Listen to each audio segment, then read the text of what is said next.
కనపడే నియోజకవర్గం హిందూపురం. హిందూపురం నుంచి టీడీపీ జనసేన ఉమ్మడి అభ్యర్థిగా నందమూరి బాలకృష్ణ పోటీ చేస్తామన్నారు. తర్వాత ఆమె మీద వైసీపీ నుంచి దీపికా వేణుగోపాల్ రెడ్డి బీసీ క్యాండిడేట్ని పోటీగా పెట్టారు వైసీపీ. అయితే ఇక్కడ ఎవరికి విజయావకాశాలు ఉన్నాయో ఒకసారి చూసినప్పుడు 1983 టీడీపీ పార్టీ పెట్టినప్పటి నుంచి కూడా హిందూపురంలో టీడీపీ ఓడిపోయిందే లేదు. ఎన్టీఆర్ అక్కడి నుంచి ఎమ్మెల్యేగా పనిచేశారు, నందమూరి హరికృష్ణ అక్కడి నుంచి ఎమ్మెల్యేగా పనిచేశారు, ఇప్పుడు బాలకృష్ణ అక్కడి నుంచి ఎమ్మెల్యేగా పనిచేస్తూ ఉన్నటువంటి వ్యక్తి. అక్కడ గత 2 దఫాలుగా ఆయన ఎమ్మెల్యేగా నిలబడి గెలుస్తున్నారు. అయితే ఇప్పుడు బీసీ సామాజిక లెక్కల్లో భాగంగానే వైసీపీ ఎమ్మెల్యే క్యాండిడేట్ చేర్పులు మార్పులు మనందరికీ తెలుసు.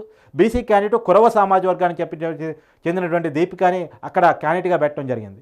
మరి దీపికా గెలిచే అవకాశం ఏమరకు ఉందా? కురవ సామాజిక వర్గం గట్టిగా అంటే వాస్తవానికి ఆ క్యాస్ట్ ఓట్ బ్యాంక్ అక్కడ ఎక్కువ మాట ఉన్నమాట వాస్తవమే. కానీ ఆయన కురవ సామాజిక వర్గానికి సంబంధించిన హిందూపూర్ ఎంపీ గోరంట్ల మాధవ్ని క్యాండిడేట్గా తీసి పడేసి వేరే వాళ్ళని పెట్టిన తర్వాత అక్కడ కురవ సామాజిక వర్గం కొంత అట్టయింది. రెండోది ఇక్కడ హిందూపురంలో కొంత మైనార్టీ సెక్షన్ కూడా ఎక్కువ.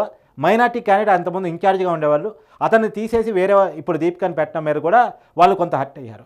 ఇంకోటి ఏంటంటే దీపికా వేణుగోపాల్ రెడ్డి అంటే రెడ్డి గారి భార్య కాబట్టి దీపికా గారిని మీరు ఇక్కడ ఇన్ఛార్జ్గా పెట్టారు తప్ప బీసీల మీద ప్రేమతో కాదు అన్నటువంటి ఒక ఫీలింగ్ కూడా అక్కడ బీసీలో ఉంది. అదిగాక టీడీపీ కంచుకోట. కాబట్టి ఇక్కడ విజయావకాశాలు ఖచ్చితంగా నందమూరి బాలకృష్ణకే ఉండే అవకాశాలు కనపడుతూ ఉన్నాయి, మెండుగా ఉన్నాయి.